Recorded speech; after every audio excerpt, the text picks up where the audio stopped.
is Edo Executive Platform, a program that is designed to bring to bear the policies and programs of Edo State government under the leadership of Mr. Godwin Obaseki. It will also provide accurate information about the developmental strides of the government in all the sectors of the state. As the program unfolds, it will afford Edo people and of course residents in the state the opportunity to air their views and also contribute to the development conversation. I will commit myself to them, and I'll use every ounce of strength that God has given me to work for my people of Edo State. My name is Habiba Oyege Oyarekwa.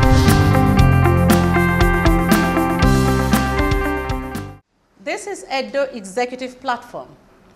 The Edo Development and Property Authority, EDPA, is a government agency charged with the responsibility of property development and estate management. It moved from the old Bender Development and Property Authority, BDPA, after the old Bender State was split. The EDPA has a new roadmap for Edo's real estate that provides for recertification of estate owners, repossession of abandoned properties, and development of new properties, estates, and towns across the state.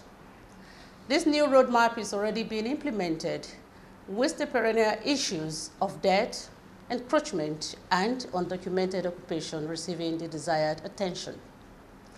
The EDPA plans not only to remodel estate management and bridge the state's housing gap, but also to attract investments to the state. Our guest on the program is the executive chairman of EDPA. She has over 25 years experience in real estate and property development in Nigeria and the United Kingdom. She is an alumna of the London Business School, LBS, and a member of the relevant professional bodies in building and housing in Nigeria. She is Isoken Omo. Madam, you are welcome to the program. Thank you very much. And my name is Habiba Oyege Oyarekwa, your anchor for the program. Now, madam, can you just give us a brief overview of the roadmap of what you have drawn up for housing and estate management in Edo State? Thank you, Habiba. Like you rightly said, EDPA, which was originally BDPA, has been around for a long time. And at the time it was set up, there was a lot of vision. When it was set up, a lot of real estate developments took place. And over the years, change of division of state, and so many things have happened. And some of those objectives have been lost, or they are not actually functioning the way it was meant to be. And it was also given a lot of powers, from planning all the way to development, sale, and all that. But under this new administration, a lot of things have been streamlined so that they can fall into our governor's 6 thematic pillars of what he wants to deliver under this tenure. And for that, the ministries have been realigned, and housing has been removed from the ministry and put in EDPA. So EDPA will now be a one-stop shop for housing provision. So that means that if whatever real estate needs are in the states will be identified through EDPA, will be delivered through EDPA, but on a private sector style. Funding will not be dependent on government, because if we wait for government to provide the funding for housing, then we might not meet the housing needs the way we want it. As you know, Edo is a hub. You cannot go to the north, the south, the east, or the west without crossing Edo at one point. And we want to capitalize on that hub, attract investments to Edo, make Edo a destination of choice.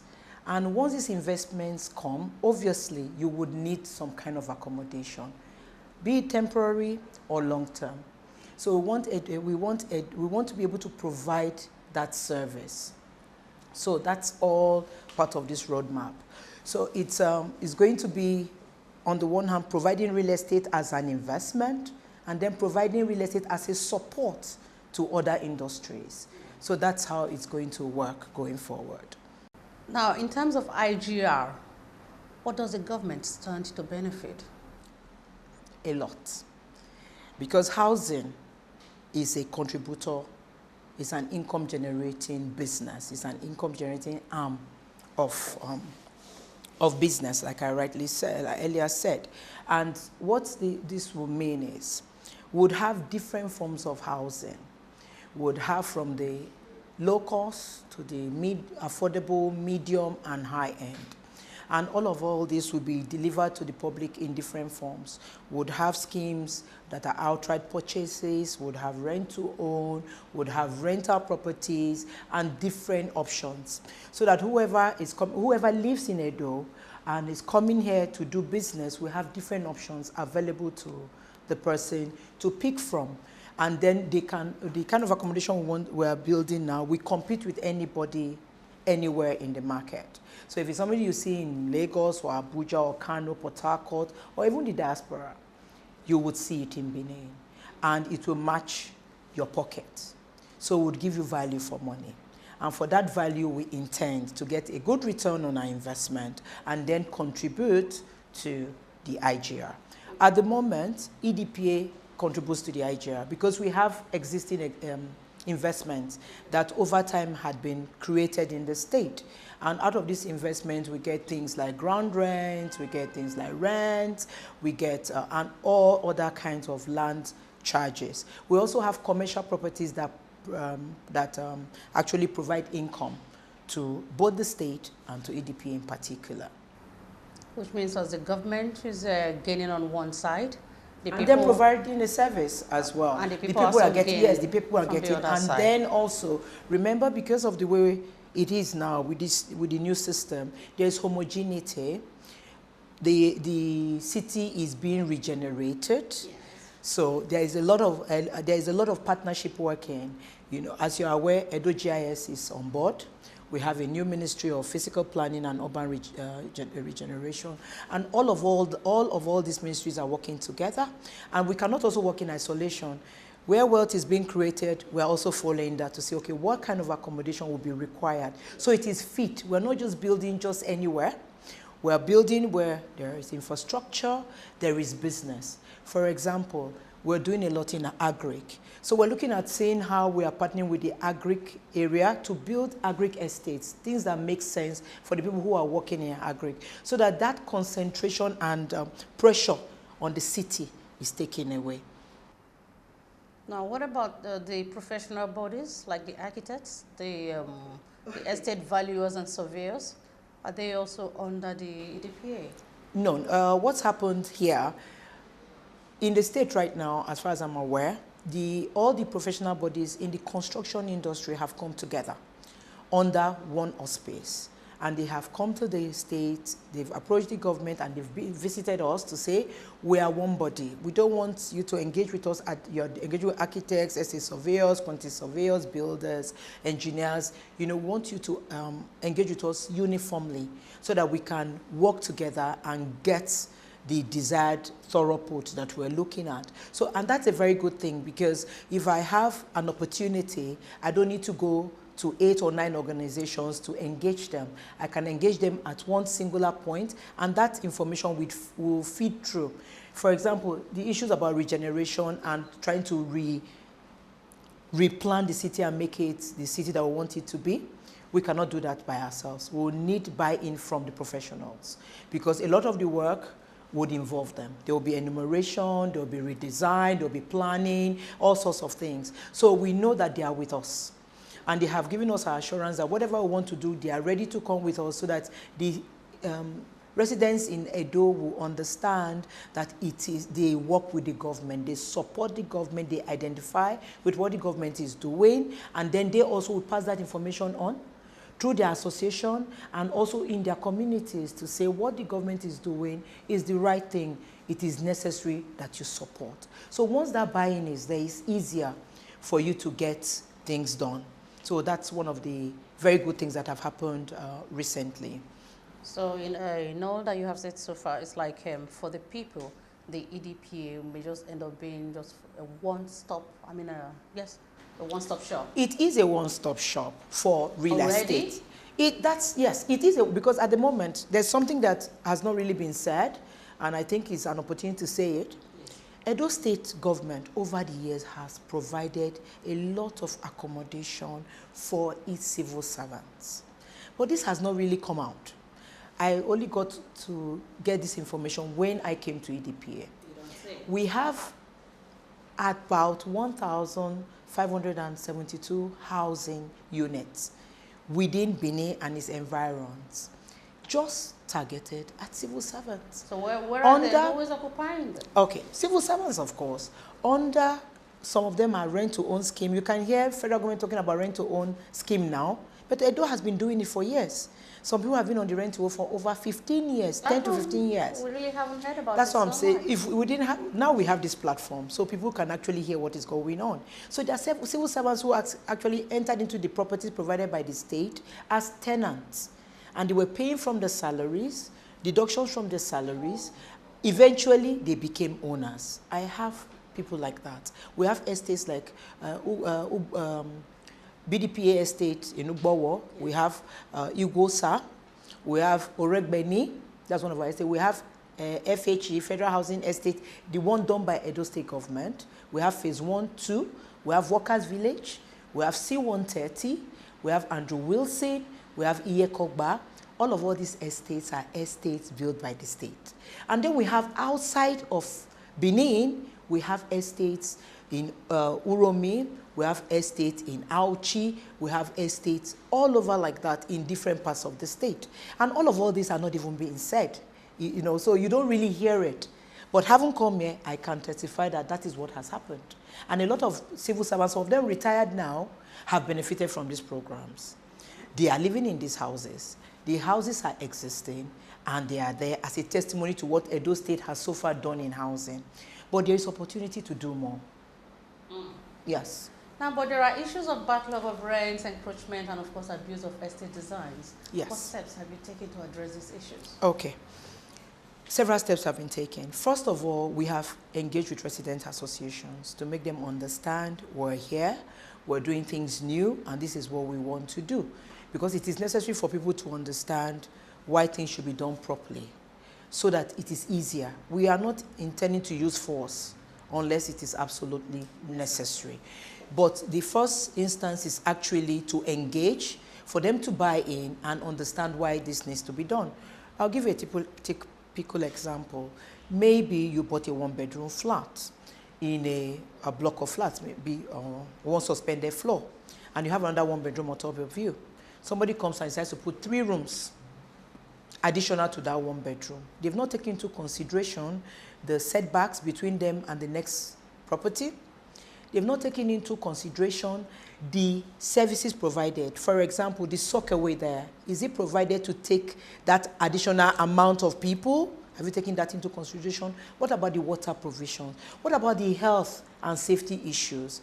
What if there is a fire? A lot of them do this without coming to ask for approval.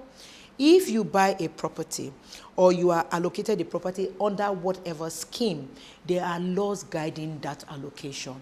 And it rightly says if you want to alter, you want to assign, you want to sublet, whatever, you must get permission from the owner of the property or from the person who has actually allocated it to you. But in many cases, there has been total disregard to that. You come into the estate and you find out somebody has put in 3 rooms additional to a 1-bedroom. They have roofed it. Sometimes they haven't roofed. Their neighbor on top is trying to put a slab. You cannot put a slab without inspection, without proper drawings, without development control approving it. So those are things that lead to collapse building and all that. And when it happens, they'll call government, forgetting that they have done this unlawfully. So we're trying to re-educate them to say you can't do that. Because also estates are planned to be homogeneous. If I've planned the estate to be homogeneous, I might in that estate put a park, okay, some leisure facility, and then you come and distort it. And it makes a mockery of everything that is there. Some of these things overlap into roads. People have total disregard for setbacks. I've been to an estate I would not mention, where going into the estate, I found somebody who had a poultry next to his house. Done. No approval, no engagement with the state, nothing. They've put in a poultry there. They're not thinking about the health hazard. Somebody has a poultry, another one has a fish pond, and so many things like that. And they're just running amok. So those kind of things are things we don't want to happen in Edo State. We are fit and proper people. We are obedient. We are law-abiding. So we want that also to reflect in our housing. And some of these houses were built a long time ago, so there's also need to regenerate. Bring them to modern day. Some of them still have asbestos roof. So those are things that we need. So on the one side, we're doing the regeneration, but we're also building new houses. So at some point, we arrive at some homogeneous position where the old and the new will be able to stand side by side and provide the service that we want people to come in to in Edo State. All right, if you're just joining us, this is the Edo Executive Platform. We'll take a short break now, and when we come back, we'll continue with the program. Stay with us.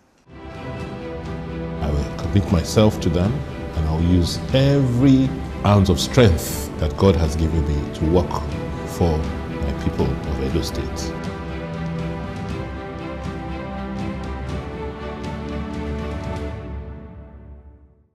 Welcome back to Edo Executive Platform. We're still chatting with the chairman EDPA, Isoke Omo. Madam, now, what public enlightenment campaign have you put in place?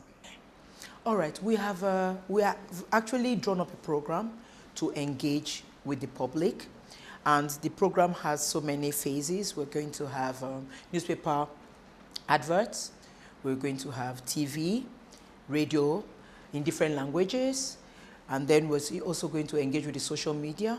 And then we're still having road shows to talk to people.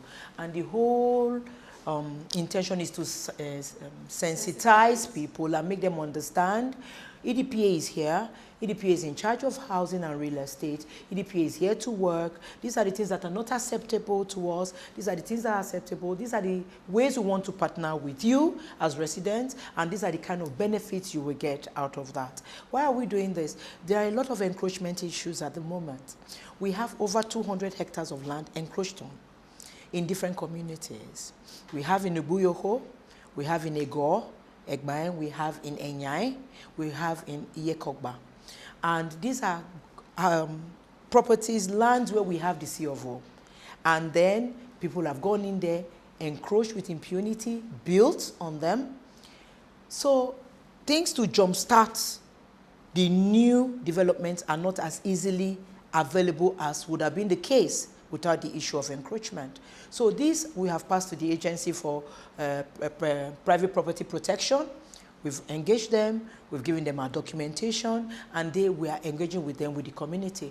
So we have gone to court to show that we are the fit and proper owners of these lands. We are now working with them.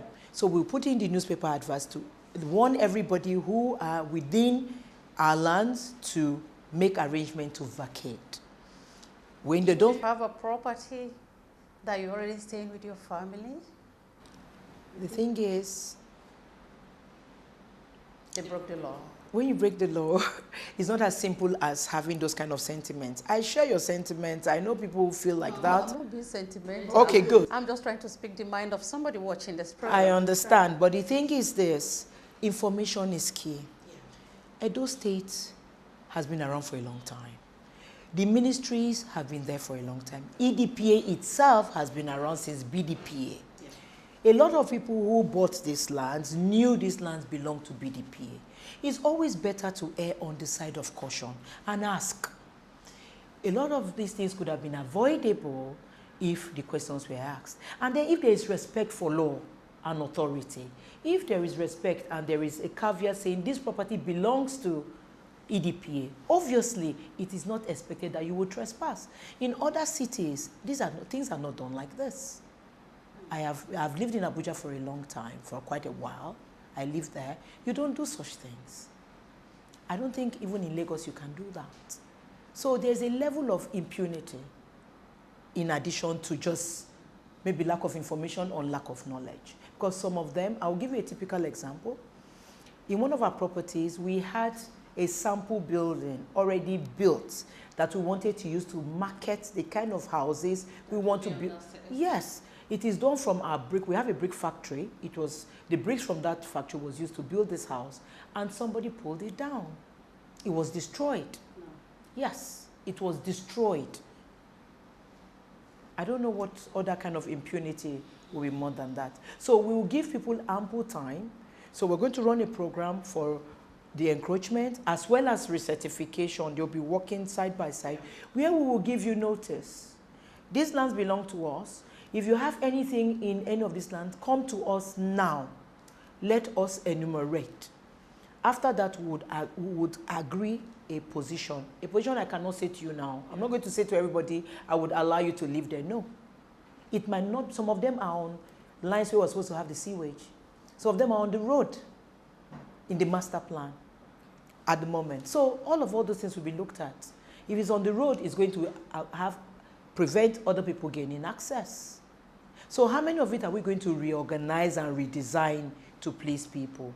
We're here to serve the people, but it's also necessary that the people are seen as law-abiding so that we can work in a partnership.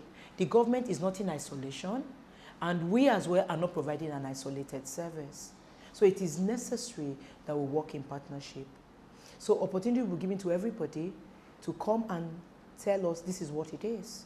We will look at them and we would arrange a solution that will bring order to the city and also send a message across that things are not the way they used to be. Also, when there was a caveat. Buyers beware. And of course, the Edo State government seems to have the upper hand here.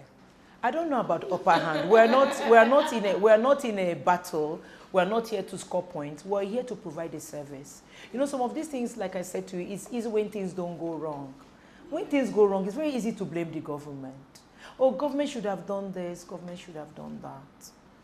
Most of the time, people do not look at the amount of warning, caution, and all that has been totally disregarded. The government does not have a human face. But the government obviously has a human face, and that is why we are trying to engage.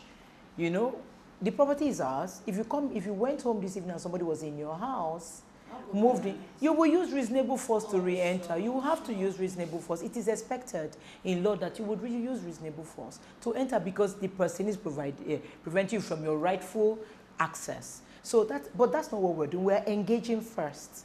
If engagement does not provide the right outcome or what we expect, then we'll look at the other options. But obviously, we'll look at it holistically, and that is why we actually took the matter to the PPP task force. We could have done it on our own, but we decided this is a task force set up by government, and Edo State EDPA is looked at as an entity. So we would also approach them and then see what they can proffer and work with them. So our intention is to work with them, but we also need to get the lands back so that we can do the business and raise investment and bring opportunity to Edo State. Now, you want to discuss or you want to probably let members of the public into, well, I can see with some documents, yes, some of the documentations that you brought. Okay. No, I want to run through the new roadmap so that people can understand what EDPA is for. And what we're doing now is to promote a world-class property development organization. So we have our core values, we have our mission and vision very clear, we have our core competencies, areas where we know we have our strength, and we want people, when you come in and approach EDPA under any circumstance in any area of the state, you have that feel that this is a world-class property development organization. We are also improving our efficiencies, and what that means is that we are automating our systems. So gone are the days where you will see files being moved from one table to the other. We're automating everything so that if anywhere you approach us, you will get a service. We've set up a customer service desk. We have phone numbers coming up and all that. We're creating a website so that you can approach us from different, we're not just targeting Edo residents now, we're also targeting people in the diaspora who are looking to come into the people in the diaspora are going to key in. Yes, I'll talk about that. So that's what we're automating all of our systems. So I want to at a point get to being online real time. So the ideal is where if you live, for example, in Lagos and you want to buy in Benin, you should be able to log in, select a property you want, see the price, look at the payment options, and start the process. Once you send a mail, you would automatically get an offer letter and all that. So that's where we are going to when all these processes have been put into place. And then also, we also want to open the real estate opportunities available in the state. It is huge. The opportunities are there, and they are huge. So we want to also say to investors, come to Edo and see what we have.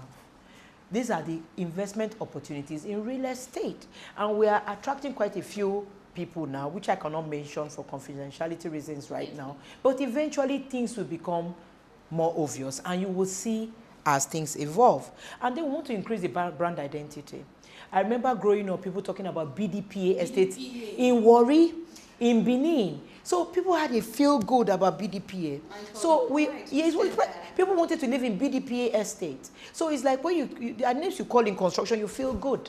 So we want you, when you talk about Edo State and real estate, feel good, have that feel good factor about EDPA, because it's delivering on its promises, it's providing houses, it's providing real estate opportunities, and the city is getting better by collaboration and partnership with other agencies and investors in the area. And then we're also creating new channels of revenue for the agency, also for the state, thereby also helping the IGR for the state. So those are things. Then we want to establish a greater Benin, because obviously Benin City as it is already, it has a lot of pressure on the services, on the infrastructure. Say that again. So we're trying to move some of this pressure outside. So if we can create another town between Saple and Benin, you will not notice that you are going, you understand? We have Obage Nebosa, we have others coming up. You know, there's the industrial park coming up as well. There's so many things going on at the same time. You know that Gele Gele also is being opened. There are new ports. There's so much going on. But what we want to do, if you look at the way Nasarawa State has benefited from FCT, yeah, most of the time people get to Maraba Nyanya without really noticing that they have left the FCT. You understand? So we want you to get to Delta without actually noticing that you have left. Because there are things along the way, there are new towns there, people who are doing business around that area, new industries coming up at that area, people who live in that area, they don't need to come every day to come into the city. There will be a new city there, it will be totally planned, and everything is totally organized. So that is our plan. And that way we are generating new businesses, creating jobs for people, thereby reducing crime. The city is safer, people are more comfortable, there are more opportunities. So that's what we intend to do. And then we want to deliver different housing schemes around the state. So we're not saying, okay, the pressure is in Benin. No, all the senatorial districts, zones, we actually feel the presence of the current government in real estate provision. So, but we will be providing according to need. We're not just going to go in the middle of the bush somewhere and build some 50 houses that do not mean anything. We want to go there, identify what is the need in this senatorial zone. Where have we built before? Where have we not touched? What is the market? What kind of housing would they need? How do we provide those kind of housing? So those are the kind of things we want to do. So we want to do things that are innovative, different, fresh, so that people can look at saying, okay, yes, I'm not going to build in Benin because I'm from Edo State, and this is my one house, so that in case my father dies, I can come and do burial. I'm building in Edo because it's an investment. I can actually buy a 2-bedroom towards my children's education, and what is coming out of there, I will be able to save it over time to get to pay for my children's education. Or I just want to give back. I just, you know, or I'm not even an Edo indigene, but the rates are good, so I want to put my money there. So you're already creating a big picture for us to see. Of course, that is what we are here for. Because we want, at the end of the day, Edo will be a destination of choice. You would naturally come to Edo because there are things happening here.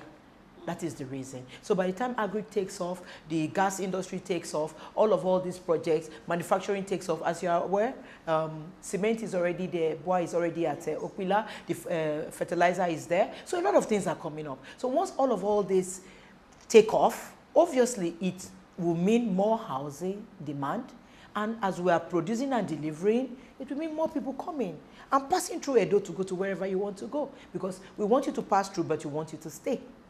So you are passing through, but you are having to spend a night. From a night, you're spending a month. From a month, you're spending a year. And then you're living in Benin. Yes. Well, you've heard it from the chairman of EDPA, Isoke Omo. You see, it is a joint effort between the people and, of course, the administration. All right, EDPA, I want to let you know, is, of course, it's a one-stop shop and is bringing back the glory so that when you now tell somebody you are staying in an estate built by EDPA, you will beat your chest with pride. My name remains Habiba Oyege Oyarekwa. Thank you so very much for staying with us. Good evening.